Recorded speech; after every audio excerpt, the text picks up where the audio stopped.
चलिए शुरू करते हैं आज का डिस्कशन। और आज का डिस्कशन है हमारा एड्रिनल ग्लैंड के ऊपर। इसका पहला पार्ट हमने डिस्कस किया हुआ है ऑलरेडी। आप वीडियो के डिस्क्रिप्शन में आप देखेंगे, उसका लिंक भी होगा, और वीडियो देखते समय आपको आई बटन जो दिखेगा वहाँ से भी आप फॉलो कर सकते हैं चैनल पे। ठीक है, वहाँ पर जाके देखेंगे तो आप एड्रिनल ग्लैंड का जो पहला वाला वीडियो है जिसमें हमने एड्रिनल कॉर्टेक्स को डिस्कस किया है वो आप बिल्कुल देखें, क्योंकि वो कंटिन्यूएशन में है। ठीक है, हालांकि वहाँ से डिफरेंट टाइप्स के हार्मोन रिलीज होते हैं, सो उनका फंक्शन अलग है, इसीलिए हम सेपरेटली पढ़ रहे हैं, 2 पार्ट है। तो एड्रिनल ग्लैंड शुरू करते हैं। पीछे रिकैप नहीं करवाएंगे, आप वीडियो जाके देख लीजिए, क्योंकि वीडियो लंबी हो जाएगी अननेसेसरली। सो एड्रिनल ग्लैंड, इसका लोकेशन हमें पता है, किडनी के ऊपर वाले पोर्शन में होता है, इसलिए एड्रिनल ग्लैंड को हम सुप्रा रीनल ग्लैंड भी बोलते हैं। रीनल का मतलब किडनी, सुप्रा का मतलब ऊपर। सुप्रा सिप्रा रिवर नहीं है, ठीक है, ये सुप्रा रीनल ग्लैंड है। क्लियर है? एड्रिनल ग्लैंड एंटीरियर पोजीशन पे होता है, याद रखिएगा। ऊपर वाला जो पोजीशन है किडनी का वो एंटीरियर पोजीशन है।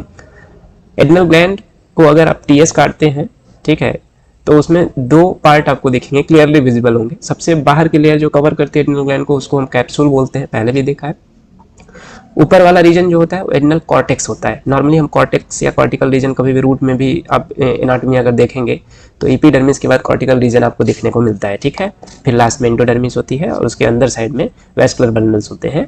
यहाँ पर भी वैसे ही है, सबसे बाहर की लेयर आपको कॉर्टेक्स दिखेगी। कॉर्टेक्स में डिफरेंट रीजन होते हैं, हमने 3 रीजन को पढ़ा है। ठीक है, ग्लोमेरुलसा, वेसिकुलेटा एंड रेटिकुलरिस, 3 रीजन है और 3 डिफरेंट टाइप्स के हार्मोन रिलीज होते हैं।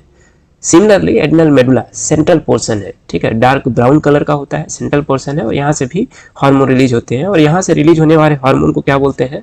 कॉमनली कलेक्टिवली कैटेकोलामाइंस बोलते हैं। ठीक है, कैटेकोलामाइंस। तो याद रखिएगा, एड्रिनल ग्लैंड से रिलीज होने वाले, स्पेशली एड्रिनल मेडुला वाले पोर्शन से जो हार्मोन रिलीज होते हैं उनको कलेक्टिवली कैटेकोलामाइंस बोलते हैं। अभी देखेंगे क्यों बोलते हैं। ठीक है, और सिमिलरली हमने पढ़ा है पहले, एड्रिनल कॉर्टेक्स से निकलने वाले हार्मोन को कलेक्टिवली क्या बोलते हैं? Corticoids hormone. ठीक है, क्योंकि यहाँ से मिनरलोकॉर्टिकोइड, ग्लूकोकॉर्टिकोइड एंड एड्रिनल एंड्रोजन 3 टाइप के हार्मोन निकलते हैं, तो कलेक्टिवली हम उनको कॉर्टिकोइड हार्मोन बोलते हैं। क्लियर है?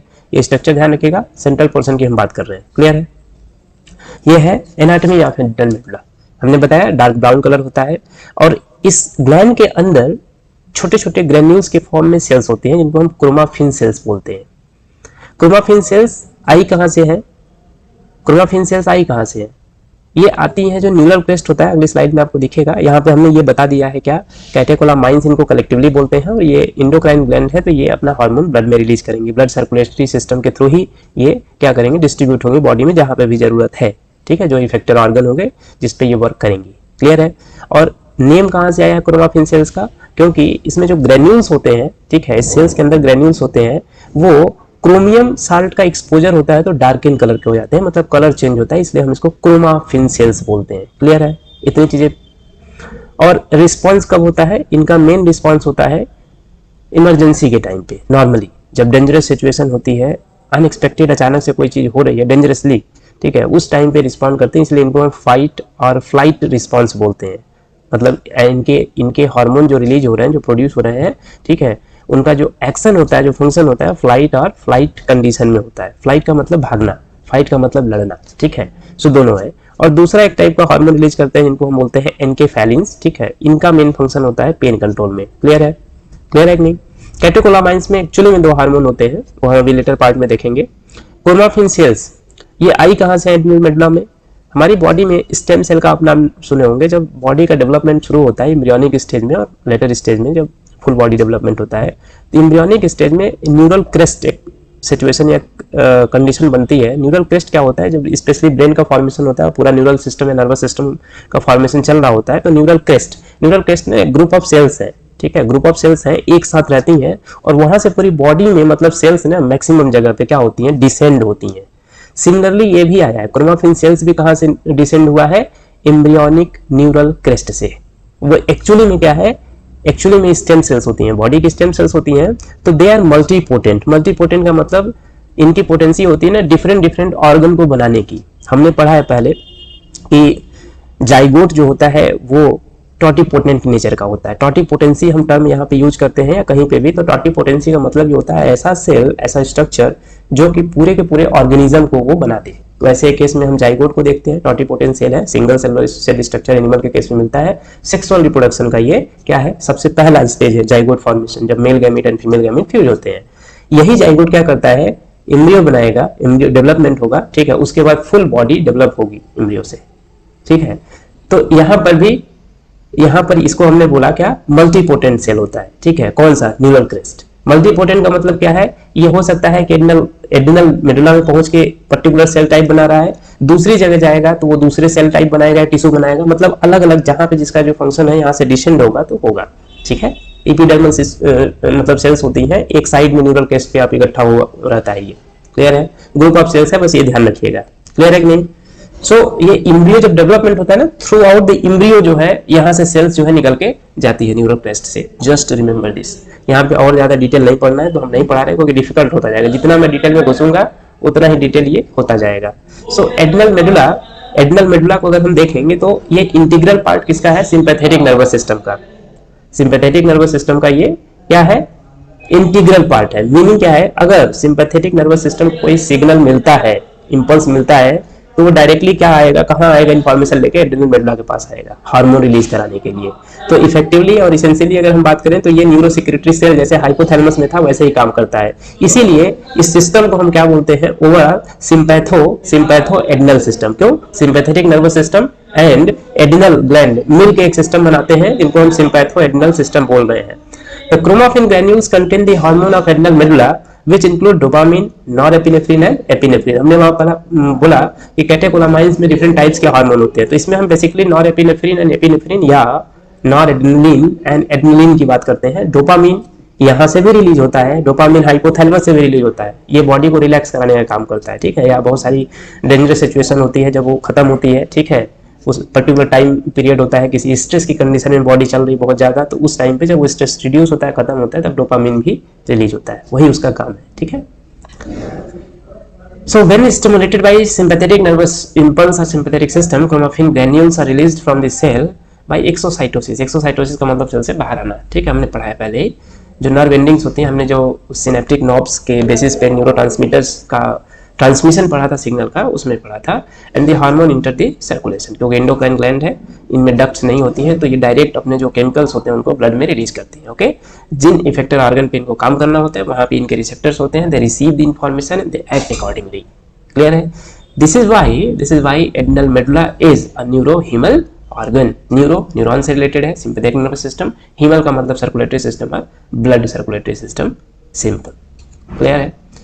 सो ये दो हार्मोन सीक्रेट करता है, हमने अभी जस्ट देखा, एड्रेनलिन और एपिनेफ्रिन, नॉरएड्रेनलिन और नॉरएपिनेफ्रिन, नेम दोनों सेम है। एड्रेनलिन को एपिनेफ्रिन भी बोलते हैं, नॉरएड्रेनलिन को नॉरएपिनेफ्रिन भी बोलते हैं। एक और हार्मोन हमने पढ़ा क्या, डोपामिन रिलीज होता है एड्रेनल मेडुला से, वो भी रिलीज होता है नॉमिनल अमाउंट में, लेकिन डोपामिन और भी जगह से रिलीज होता है, लेकिन एड्रेनलिन एंड नॉरएड्रेनलिन केवल और केवल एड्रेनल मेडुला से रिलीज होते हैं, ठीक है। They functions as hormone and neurotransmitters, पहले भी हमने पढ़ा है, यहाँ पे हमने अभी डिस्कस नहीं किया नर्वस सिस्टम का, करेंगे इसके बाद। हार्मोन कुछ ऐसे हार्मोन्स होते हैं जो दोनों काम करते हैं।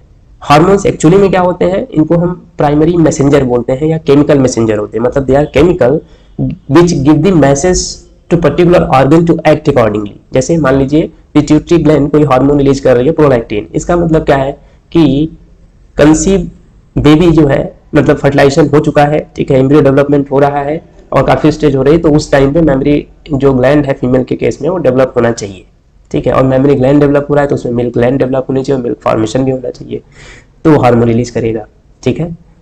समझ रहे हैं कि नहीं।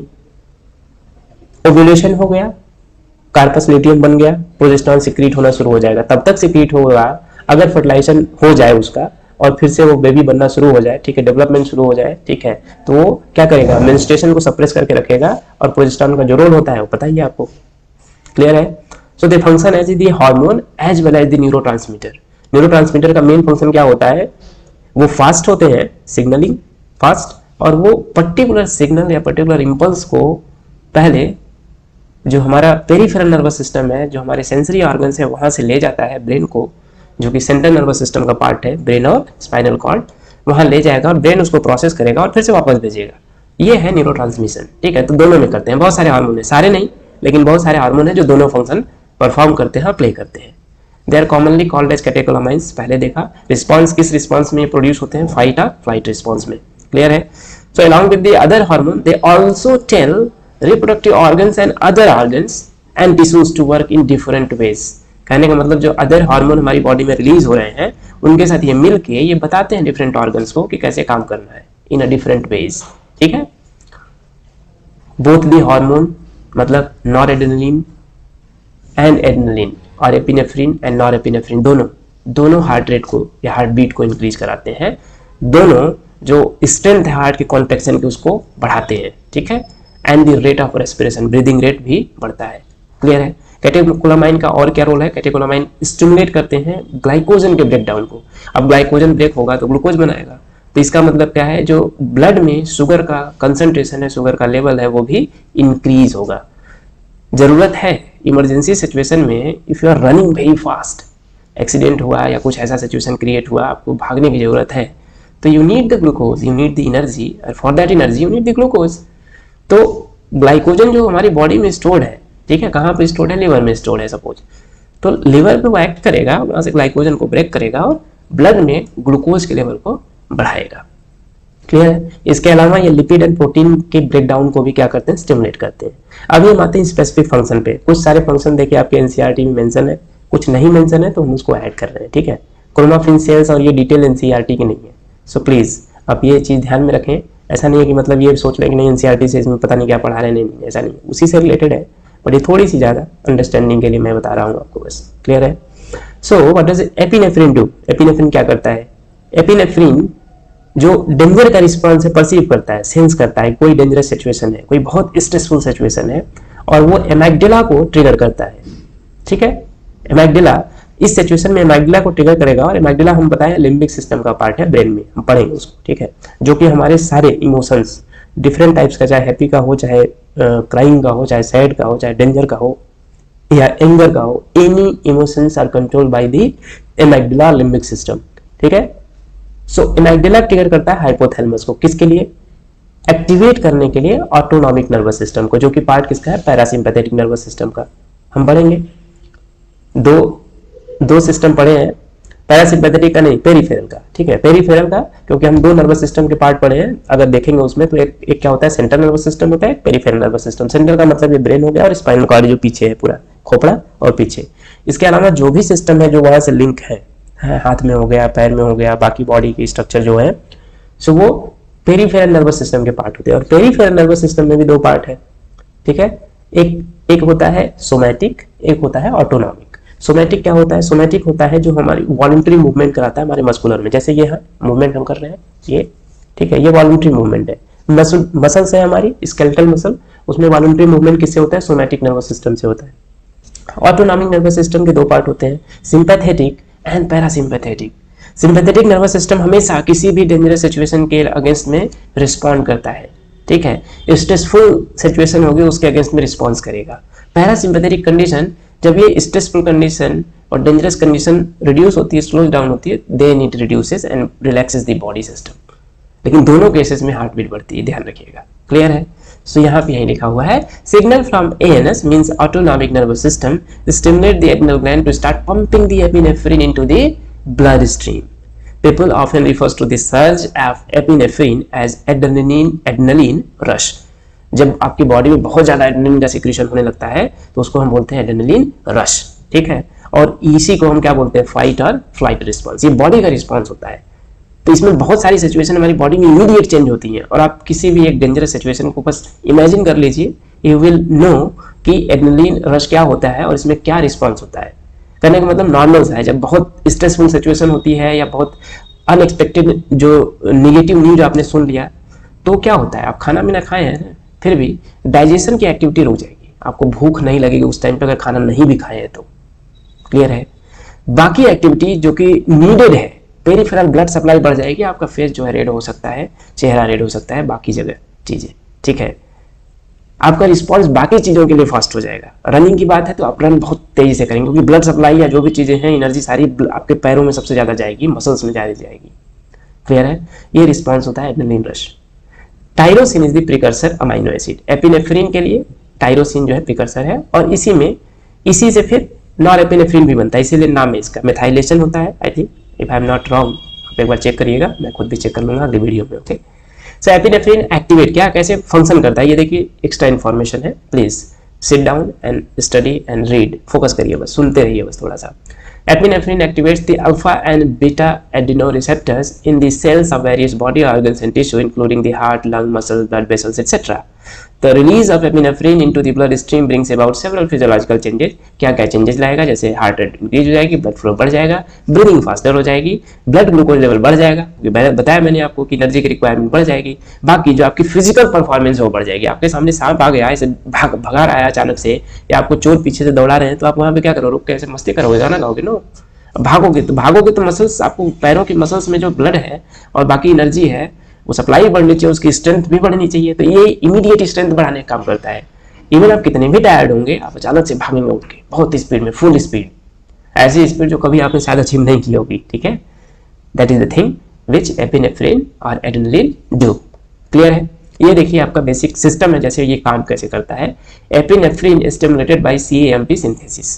स्टिमुलेशन कैसे होता है, क्योंकि एपिनेफ्रिन जो है एड्रेनलिन और नॉरएड्रेनलिन जो होते हैं, ये क्या है, अमाइनो एसिड डिराइव हार्मोन है। अभी हमने पढ़ा टायरोसिन, तो ये भी क्या करेंगे, मेम्ब्रेन के ऊपर ही इनके रिसेप्टर्स होंगे, ठीक है, इनसाइड रिसेप्टर नहीं होंगे क्योंकि स्टेरॉइड नेचर के नहीं है, ठीक है, they are hydrophilic in nature. Clear है। सो यहाँ पे देखिए आप इमेज में दिख रहा होगा मेम्ब्रेन का स्ट्रक्चर है, और यहाँ पे बीटा क्या है, एड्रीनर्जिक रिसेप्टर, ठीक है। यहाँ पे एपिनेफ्रिन आएगा, एपिनेफ्रिन एज लाइगेंड की तरह काम करेगा, वो आके बाइंड करेगा, बाइंड करने के बाद ये एक्टिवेट करता है जी प्रोटीन को, जो कि नीचे साइड में है, ठीक है। इस पूरे सिस्टम को एक्चुअली में हम पढ़ते हैं GPCR, ठीक है, जी प्रोटीन कपल्ड रिसेप्टर, ठीक है। इसके थ्रू ये CMP मतलब सेकेंडरी मैसेंजर जो है वो क्या करता है, प्रोड्यूस करता है। CMP क्या है, सेकेंडरी मैसेंजर, हमने पढ़ा है, hormones are primary messenger and CMP cyclic adenosine monophosphate. अब ये पूरा स्ट्रक्चर आप देखेंगे तो यहाँ पे एडेनाइल साइक्लेज है, ये यही करवाता है, साइक्लिक AMP यही प्रोड्यूस कराता है, और ये साइक्लिक AMP क्या करेगा, आगे इंफॉर्मेशन को पढ़ाएगा। तो साइक्लिक AMP जब रिलीज हो जाता है बॉडी में तो क्या करता है, increase heart rate, dilation of skeletal blood muscles, ठीक है, या blood vessels, break down of glycogen to glucose, बहुत सारे जितने भी रिस्पॉन्स होते हैं ये CMP के थ्रू आपको बॉडी में जनरेट कराएगा, ठीक है। क्लिनिकल सिग्निफिकेंस क्या है, पहले इनको हम ऑब्टेन कहाँ से करते हैं, तो पहले के टाइम पे अभी भी होता है एड्रेनल ग्लैंड डोमेस्टिकेटेड जो एनिमल होते हैं, डोमेस्टिकेटेड एनिमल मतलब जैसे हमारे गाय बैल हो गए या अदर जो भी एनिमल की कैटेगरी में है, ठीक है, वहाँ उनकी एड्रेनल ग्लैंड से हम निकालते हैं, या इनको हम लैब में सिंथेटिकली प्रोड्यूस करते हैं। क्लियर है। तो बाहर से जो निकालते हैं, तो हम पहले भी पढ़े कि अगर किसी डायरेक्ट किसी अदर एनिमल स्पीसीज से हम कोई भी ऐसी चीज निकाल के अगर ह्यूमन में इंट्रोड्यूस कर रहे हैं तो हमारा इम्यून रिस्पांस जो है ना उसके अगेंस्ट में काम कर सकता है, तो हमको इम्यूनोसप्रेसिव ड्रग भी देनी पड़ती है, ऐसे केसेस में हुआ है, ठीक है। सो हमारी बॉडी में जो प्रोड्यूस हो रहा है चीज, जैसे हमने इंसुलिन को प्रोड्यूस किया ह्यूमुलिन के नाम से, उनको बैक्टीरिया में क्या करके जीन इंसर्ट करा के, ठीक है, बायोटेक्नोलॉजिकल मेथड से। तो यहाँ पर भी ऐसे लाइन में प्रोड्यूस करते हैं, क्योंकि टायरोसिन डेरिवेटिव है, तो टायरोसिन अमाइनो एसिड से हम निकालते हैं, बनाते हैं, ठीक है।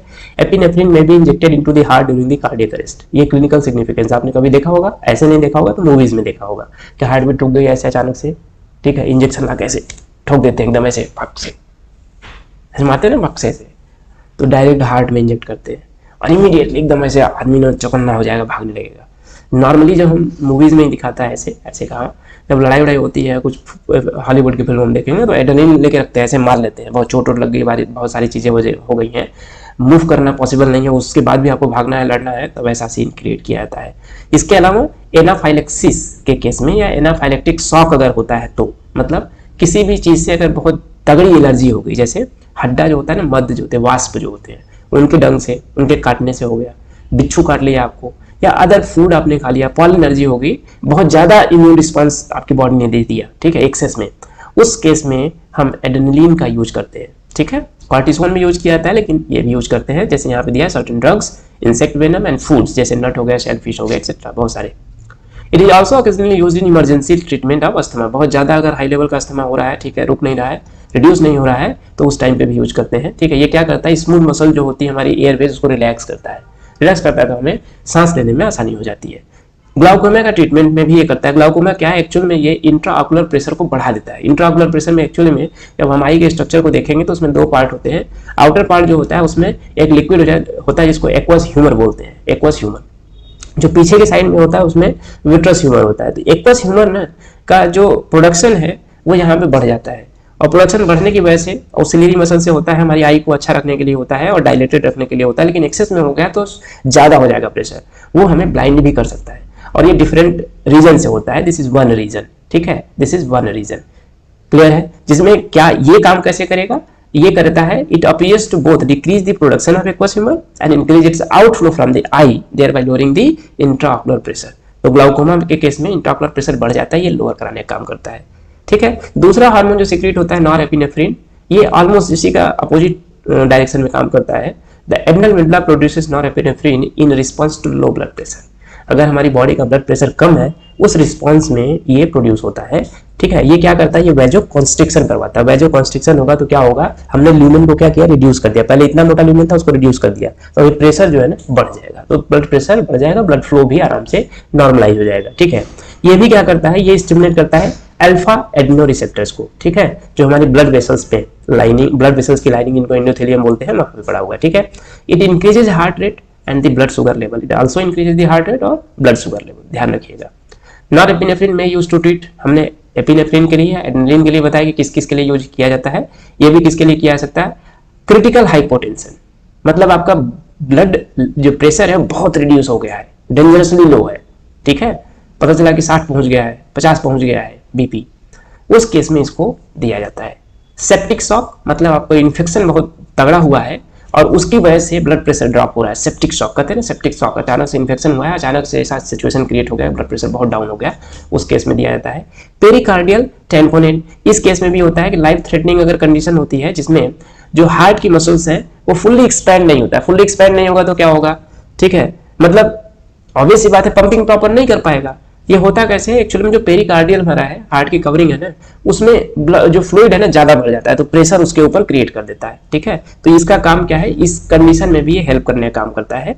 न्यूरोजेनिक शॉक, इसमें क्या है, this occurs when damage to the nervous system cause difficulty maintaining stable heart rate, blood pressure and temperature. कोई भी नर्वस सिस्टम की वजह से अगर प्रॉब्लम होती है, हार्ट ब्रीदिंग में हो गई या हमारे बॉडी का प्रेशर या टेम्परेचर जो है वो स्टेबल नहीं हो रहा, उस कंडीशन में इसको दिया जाता है। Low level of epinephrine and norepinephrine क्या कॉज करेगा, लो लेवल, अगर दोनों का लेवल बहुत लो है तब क्या होगा, एंजाइटी होगी, ठीक है। ये सिम्टम्स है, डिप्रेशन हो सकता है, ब्लड प्रेशर ऑब्वियस ही बात है, चेंजेस इन ब्लड प्रेशर ज्यादा हो सकता है, कम हो सकता है, हार्ट रेट बढ़ सकता है, रिड्यूस हो सकता है, ब्लड शुगर लेवल बहुत डाउन हो सकता है, अप हो सकता है, ठीक है। नॉर्मली शुगर लो होगा, अगर लो एपिनेफ्रिन एंड नॉरएपिनेफ्रिन है तो उसमें ब्लड शुगर लो होगा, क्योंकि दोनों काम हमने देखा है कि ब्लड शुगर बढ़ाने का काम होता है, तो अगर ये लो है तो ये लो कर देगा। माइग्रेन की प्रॉब्लम क्रिएट कर सकता है, प्रॉब्लम इन स्लीपिंग, क्लियर है। सिम्टम अगर हाई लेवल होता है तो क्या होगा, एक्सेसिव स्वेटिंग होगी, देखिए एड्रेनलिन का इंजेक्शन लगा दीजिए रनिंग के लिए, जब होता है तो स्वेटिंग होती है, बॉडी पे स्वेटिंग होगी, ठीक है। लिप्स लेकिन ड्राई होंगे, इरेगुलर हार्ट बीट होगी, कभी ज्यादा कभी कम, मतलब उसका रिदम जो है, रिदम ब्रेक हो चुका रहेगा। High blood pressure, sickness, jitteriness, body shake कर रही होगी, ठीक है। इंटेंस हेडेक, स्किन जो होगी वो कोल्ड स्किन या पेल येलो कलर की हो जाएगी, ठीक है, समझ रहे हैं ना। तो हमने पूरा एड्रेनल मेडुला को आज देखा, आप इसको एक बार जहां पे जरूरत लगे रोकने की स्लाइड को रोक लीजिएगा और रोक के पढ़िएगा, आपको पूरा क्लियर हो जाएगा। इससे ज़्यादा जानने की जरूरत नहीं है, मोर देन इनफ, इससे ज़्यादा आपको मेडिकल फिजियोलॉजी में जानना होगा, इससे ज़्यादा नहीं, okay. Thank you very much, जय हिंद, जय भारत।